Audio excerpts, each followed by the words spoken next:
If you ever need to work with geographic data, then the Geocoder gem is a great way to go. It allows you to convert addresses to coordinates and vice versa, even IP addresses to addresses, and you can find nearby locations, distance and bearing to various locations from another, and a whole lot more. So I encourage you to check it out. This is what I'll be demonstrating here in this episode.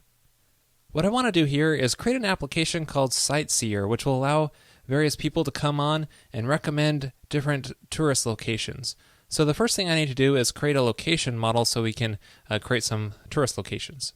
So let's do that by generating some nifty scaffolding, and we'll have a location model, and we'll have a address string column, and we also want to store the latitude and longitude. So let's make a latitude and turn it into a float column, and longitude.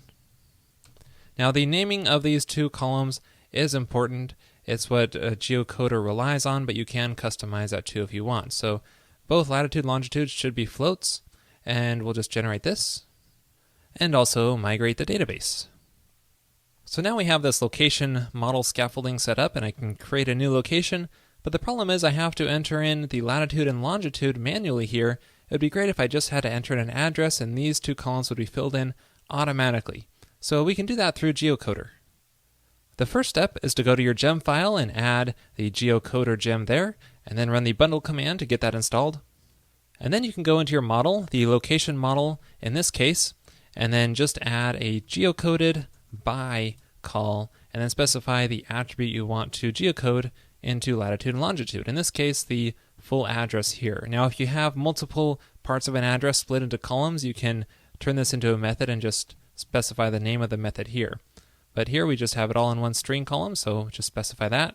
Now you also need to specify when to do the actual geocoding, and it's common to do this after validation. So you just say after validation, and then say geocode, and that'll perform the actual geocoding, which will send a request to an external API. By default, it's Google Maps API. So you may want to move this into an external process as well, like I showed you in the rescue episode. But let's try this out. Let's just enter a new address. Let's say Statue of Liberty, New York, and then not specify our latitude and longitude. Now when we create location, it's actually going to fetch the information from the external API, and there you go. It has a latitude and longitude for the Statue of Liberty. Now this will happen every single time you update this model, so you probably only want to do it when the address is changed. So you can modify this and say only if address changed, and that'll use dirty tracking to determine if the address is different, and then only geocode then. Now you can also use the reverse geocoded by command if you want to convert the latitude and longitude to an address, but I won't use that here because it's basically very similar. You can look at the documentation for details. Alright, I went ahead and added some more locations to our database. Now it would be great if when we go to a given location that it showed us some nearby locations as well and how far they are away. So we can add this feature to our show page, and what we want to do here is make a little loop where we want to loop through the nearby locations. Now Geocoder makes this really easy, where you just specify location.nearbys, and that will pass and return nearby locations. I think it defaults to 20 miles, so we can change this to maybe 10 miles. And let's just make a little list here and link to our location address. So we're just linking to our location, and specify our distance in here too. And Geocoder gives a method on here called distance, and it'll show in this case the distance from the location that it originated from. So in miles, so we can say distance, let's round that to the nearest second decimal place, and say miles. And let's make this all a list here, and just give us a little headline here, nearby locations. Alright, so now when we reload our location here, we get nearby locations. We've got the Empire State Building, which is 5.3 miles away, and Times Square, which is 5.7 miles away. And it doesn't show the Golden Gate Bridge because that's way out of the 20-mile radius. So we can go to our Empire State Building and now see that we have these other two locations. So we can kind of hop in between nearby locations through this method. Alright, now on the page that we're listing all of our locations, it would be nice if we had a search box where we could, specify a city name perhaps and show all of the locations which are nearby that given city. So let's add that. Alright, so at the top of this index template, we want to add a form, and to speed things up, I'll just paste in this part of the code. It's pretty simple here though, just a simple form tag that is a GET request, and it has a search text field and just a button to submit it. So this will just pass in a search parameter to our index action, which is the locations path. And then inside our controller index action, we can check for that parameter, and if our search parameter is present, then we want to search near locations. Otherwise, we're going to just search all of the locations. So the way we fetch the nearby locations in Geocoder is we do location.near. And if we pass in a name of a city, which will be the search parameter, it'll just find everything in nearby that city string. And we can pass all kinds of options in here as well. The first argument here is the distance that we want to search, the search radius. Let's just say 50 miles. And you can also pass an order option here to order by the distance. And that looks pretty good, so now it'll only show the nearby locations. Alright, so now if I reload our locations here, you can see I have a search location bar. So if I type in New York here, it should find the ones by New York, even despite my misspelling there, thanks to the Google Maps API, I'm sure. And so if I type in San Francisco, it should find the Golden Gate Bridge because that's near San Francisco. So there we go. That's how you find locations near a given city. Now, if you're working with geographic locations a lot, you probably want some kind of map to go along with it. It would be nice if we had a map on our location page showing exactly where this given location is at. Now, a good way to go to add a map is through the Google Maps API. Now, there are a variety of different ways we can interact with this. But even though this isn't specific to Geocoder, let me show you really quick how we could just add a map to our locations page using the Static Maps API. Now I'll leave it up to you to browse through the documentation, but it's pretty nice. You can easily just add an image to a specific URL that includes markers and other parameters to customize how it looks. So I can just go to the show template and just add a quick image tag here pointing to the Google's Static Map API. And that's all it takes really, is just to pass in some parameters such as the latitude and longitude for a marker. And then let's see if this works. Okay, let's go to a location here such as the Empire State Building, and voila, there's our map for the Empire State Building, and pretty nice. Now we can see exactly where it's at. Now if you want to do something a little fancier than a simple image, you may want to check out the Google Maps for Rails gem, which allows you to easily interact with the JavaScript API, so you can do something that's a lot more custom to your site and more interactive. So I encourage you to check it out. I haven't actually tried it out yet, but it looks very promising. Well, that's it for this episode on Geocoder. I hope you enjoyed it. If you ever need to work with maps and geographic information, definitely check it out.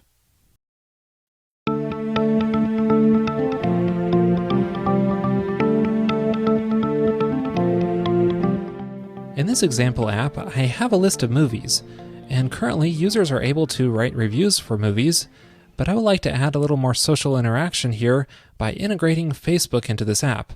This way users can share their movies reviews with their friends. Well, let me show you how to do that. Now, one of the easiest ways to add Facebook to an app is through their social plugins. Here we could easily embed a like button or a comment section and so on. But I'm looking for something that's a little more tightly integrated into the core functionality of the application. So the social plugins won't work for us here. Instead, what we need to do is register the application at developers.facebook.com. So doing this will allow us to communicate with Facebook's Graph API and their Open Graph platform. Now once you're here, just click on Create a New App. Next, we need to give the app a name. I'll just call this app Cinematron, and I'll use that as a namespace as well. Now, it's important that the namespace be unique between all Facebook apps, so you might need to try a few here. Now, Facebook has partnered up with Heroku for hosting their web apps, which is pretty awesome because they're an awesome Rails host. You can check this box if you want them to set up that automatically, but you can really use any host that you want for your Rails app. And once you hit continue, just fill in the CAPTCHA to proceed and click on submit. So once your app is created, take note of the app's ID and secret, because you'll need these when communicating with Facebook's API. Now there are many other options which you can specify here to further customize your app. I'll be enabling this option, which will allow other users to authenticate through Facebook on my application. Now it's required that you specify a site URL here for security, and I'm going to just set this to localhost port 3000, but you'll need to do this wherever your Rails app is running under, so it might be a .dev domain if you're using POW. Now once you deploy your Rails app into production, you'll need to change this domain name to match, and then after that point, if you still want to test on your local machine, you might want to change your host config file for your system so that it points that same domain name to your local system for testing and development. But in the meantime, pointing it to localhost port 3000 for local testing should work fine. And then I'll just save the changes to commit them. Next up, I want to customize the auth dialog, which I can do so here. So this is what Facebook shows to the user when they authenticate, and I'll just fill this in with details about this app. There we go. Now I didn't provide a privacy policy or terms of service URL, which Facebook requires unless your app is in sandbox mode, which I'll talk about in a minute.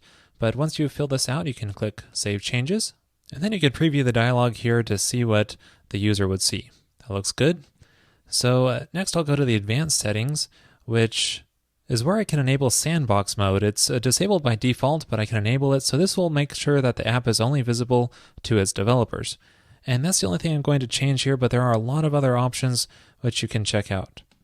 All right, now it's time to integrate Facebook into our app. First of all, the user needs some way to authenticate through Facebook, so I'm going to add a sign in through Facebook link at the top right of our app. To do this, I'll be using the OmniAuth Facebook gem. I love OmniAuth, and this gem is quite flexible because it supports both authenticating through the server side and on the client side through JavaScript. And the README is quite nice. It goes into a lot of detail on how to handle Facebook authentication. I'll start by adding this gem to my gem file, gem OmniAuth Facebook, and then run the bundle command to install it. And then inside of the config initializers directory, I'll make a new file here called omniauth.rb. This is where I can put the OmniAuth config. Now I'll just paste in the code for this. Here I'm setting the OmniAuth logger to the Rails logger, and adding OmniAuth to the rack middleware, and setting the provider for Facebook, and passing in the app ID and secret through environment variables here, which you would want to set those to the app's ID and secret that was given to you when you created the Facebook app. Now after restarting your app and visiting auth/Facebook, that should take you to the Facebook sign-in page. If you get an error here, double check your app settings on Facebook and make sure that you're passing in the proper environment variables into the OmniAuth config. I'll click on Go to App to complete the sign-in, which will take me back to my Rails app. And this gives me a routing error, which is no surprise because our app doesn't yet handle the OmniAuth callback. Now I'll go through the rest of this rather quickly because it's similar to what I showed in episode 241.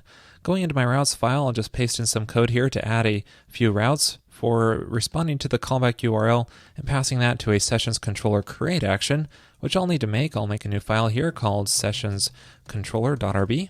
And I'll paste in the code for this as well. So this sessions controller create action assumes we have a user model that we can pass in the OmniAuth hash of details to, and then we persist that in a session. Now, before I create the user model, you might want to ask yourself, do I really need to persist the user in the database like this? If you don't have any associations to set up with the user, you might be able to just store the OmniAuth hash of details directly inside of a session instead of creating a separate record for the user. But here I will be generating a user model, so I'll just do that. I'll store the provider and UID credentials that OmniAuth gives us. Let's store the name and the OAuth token, and the OAuth expires at date time as well, because Facebook OAuth tokens don't last forever. And then I'll migrate the database to create that table. Now if you check out the OmniAuth Facebook README, there you can find an example hash of details that are provided. So you might want to store any of these values in the database, such as maybe the image URL, so you can display their profile image. Next, I'll go into the user model that was generated and paste in the code for this from OmniAuth method, which I call from the sessions controller. Now this is quite a bit different than what I've shown you in the past, so let me walk you through it. First, I try to find a user record which matches that given provider and UID, and then I call first or initialize, which is a new method provided in Rails 3.2, I believe, and this will either return the first record or initialize a new user record with those credentials, and then I call tap on here to pass that user instance to the block, and here I just set various attributes provided by the OmniAuth hash. But notice I'm calling those hash keys as methods on here, and that's because OmniAuth uses the hashy gem, which allows you to call methods as keys to access hash values. And so you just set these for each of the database attributes, and I'm extracting out the time here by calling time at, and then saving the user record and returning it. One more thing I want to point out here is that I'm resetting each of these values every time, even for existing user records. And that's important to get the latest authentication token, but also if they change their name or any other credentials, that will be picked up through this. Now just a couple more quick changes to finish this up. In my application controller, I'll add in this method for fetching the current user. Pretty standard stuff here. And then inside of my application layout file, I'll paste in a couple of links so that the user can sign in with Facebook, which will go to auth/Facebook, or sign out if they've already signed in. So let's try this out. Reloading this page, and there's my sign in link. Clicking in it should instantly sign me in because I've already authorized this app through Facebook. And it looks like it works. Yay! Now, Facebook provides a JavaScript SDK which you can use to authenticate the user on the client side, so this way it doesn't look like they leave your application. So how might we add this to our Rails app and gracefully degrade to the server-side solution? Well, let me show you. All it will take to do this is a bit of JavaScript, or in my case, CoffeeScript. So under the app assets JavaScript directory, I'll make a new file here and call it facebook.js.coffee. And I'm also going to append the .erb extension so we can insert some dynamic content. Now I'm just going to paste in the code for this, but let me walk you through it. After the DOM is loaded, what I'm going to do is insert this Facebook root div into the body because this is what Facebook expects there to be. And then I'm going to make an AJAX request to Facebook's JavaScript SDK. So this way it'll load asynchronously and then interpret that as a script.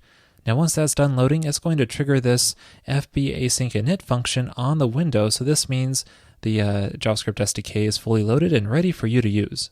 So that means I can initialize it with some custom settings, including the app ID, which I'm going to set using that same environment variable I used earlier. So this is where the ERB comes in handy, so that there's no duplication of that app ID in this file. And then I am enabling cookies, so this means that the user's credentials will be stored in a cookie so I can access them on the server side. So once that's initialized, I'm going to listen to the click event on the sign-in link. And instead of doing the default behavior here, which will fall back to OmniAuth, I'm going to trigger the Facebook login function, which will display a dialog to the user asking them to sign in and authenticate the app. And once they do that successfully, it's going to direct them to the auth Facebook callback path so that the authentication can finish and it will generate the user record or whatever it needs to do on the server side.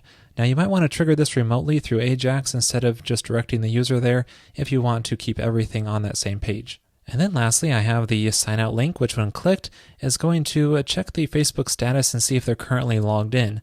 And if they are, it will call the Facebook logout function, which will sign them out of Facebook entirely. And this returns true so that it falls back through to the actual link behavior, which will end up signing them out of the application that they're signed in through as well, removing that user ID from the session. Oh, and you know what? I just realized there's a little problem with the script. The AJAX function here doesn't like it when you use a relative protocol like I am doing here. So you'll need to specify the protocol, let's say the window location protocol there. So that way it'll be set absolutely. So now let's try this out. Off camera, I deauthorize this app in my Facebook account so that we can see the effect. Now when I hit reload on this page and click sign in with Facebook, I get a pop-up dialog this time that's asking me to authorize this, so log in with Facebook. And now it brings me back here and finishes the sign-in process. It would create a user record if it needed to, and it shows me as signed in. And now if I try signing out, it should actually log me out of Facebook, which I can click sign in with Facebook again, and it shows me that I'm logged out here where I actually have to fully sign in, and then it finishes the sign-in process. Now I do find there are some odd little issues with this JavaScript solution. For example, if I open up the browser console, you can see this warning message, which it seems to work fine despite this, but it would be nice if we can figure out how to get rid of this warning. If someone knows, please post in the comments. I have looked high and low for a good solution, but really haven't found any. Perhaps it's specific to me running on localhost. I'm not entirely sure, but I have seen it on fully hosted apps as well. Also, there might be cases where the Facebook login cookie and your app session cookie get out of sync, which usually isn't too much of a problem, but it might cause some odd behavior, so just watch out for that. All in all, you might not want to use the JavaScript authentication solution if you're okay with just staying on the server side. I find it to be a little bit more of a solid experience. So after you successfully authenticated the user, how do you actually interact with Facebook?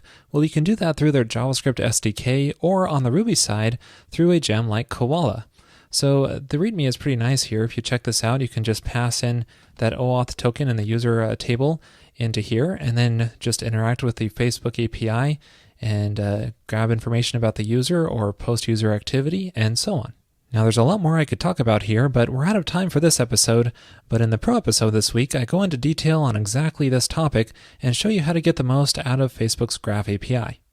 To watch that episode and gain access to all previous Pro and revised episodes, visit railscast.com/pro, and you can sign up there for just $9 per month.